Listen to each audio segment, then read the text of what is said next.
संदीप ने अपनी माँ के कहने पर गांव में शादी कर ली थी। लड़की का नाम था सुनीता।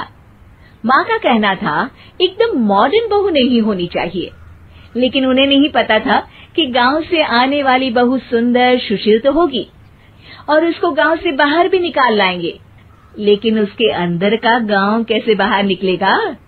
शादी के कुछ दिन बाद, माँ टिफिन तो देना जरा। बेटा अब तो स्कूल नहीं ऑफिस जाता है, माँ से नहीं अपनी बीवी से टिफिन मांगा कर। ओके माँ। सुनीता टिफिन ले आओ।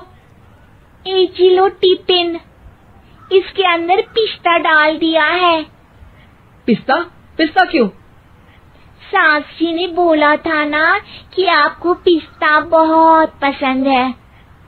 ओहो, मैंने पिस्ता नहीं पास्ता बोला था, पास्ता। पास्ता? कहीं होता है पास्ता?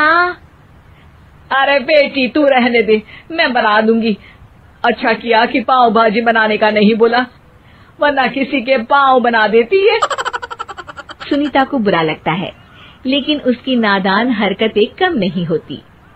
ऐसे ही एक दिन, अरे तुमने ये क्या लगाया है? अरे आप वो फूस फूस करके लगाते हैं ना, वही। दियो? का दियो? किसको दियो? अरे वही ना जिससे खुशबू आती है। हाँ हाँ सही पकड़े हैं। अच्छा लेकर तो आना। कौन सा डियो लगाया तुमने? अभी लेकर आते हैं जी। संदीप की बात मानकर सुनीता अंदर से खुशबू वाला फुसफुस लेकर आती है। ओएमजी छोड़ो, और ये खुशबू वाला फुसफुस की बात कर रही थी तुम? हाँ इसी की, फिर से सही पकड़े हैं। अरे देवी, लेकिन आप सही नहीं पकड़े हैं, ये डियो नहीं है। डियो नहीं है तो क्या लियो है? अरे ये रूम फ्रेशनर है, जिसको कमरे में छिड़कते हैं, खुद पर नहीं। कोई बात नहीं, माँ कहती थी आत्मा किराएदार है, शरीर एक किराए का कर्म। हम शरीर पे ये डाल लिए तो क्या फर्क पड़ जाएगा। अरे बहू, ओ बहू, मेरे लिए फल तो ले आ, फिर मैं बाजार जाऊंगी। सुनीता अपनी सास के लिए फल लेकर आती है। अरे बेटा, पपीता, तरबूज और सेब फल ऐसे कैसे खा लूं? काट कर तो ले आ। माँ जी, मेरे गांव में तो खेत से उठा के। तू ही कुछ समझा देना इसको बेटा। मैं कैसे समझाऊं माँ, ये तो माइक्रोवेव को भी भट्टी बोलती है। कल मैंने बोला हाय कैसी हो, तो बोलती है किसी को हाय नहीं लगानी चाहिए। अरे सुनीता, तेरा क्या होगा? अभी तो कैसे बताऊं माँ जी, अभी हम कुछ करेंगे फिर पता चलेगा क्या होगा, लड़का या लड़की। हे भगवान, कहाँ से आ गई है? रामपुर से जी, आप ही तो लेकर आए थे मुझे। अरे मुझे माफ कर दो। पहले कोई गलती तो करिए जी, आपकी तो सारी गलती माफ कर देंगे हम। हाँ, फल यानी फ्रूट यानी काट के लाऊंगी।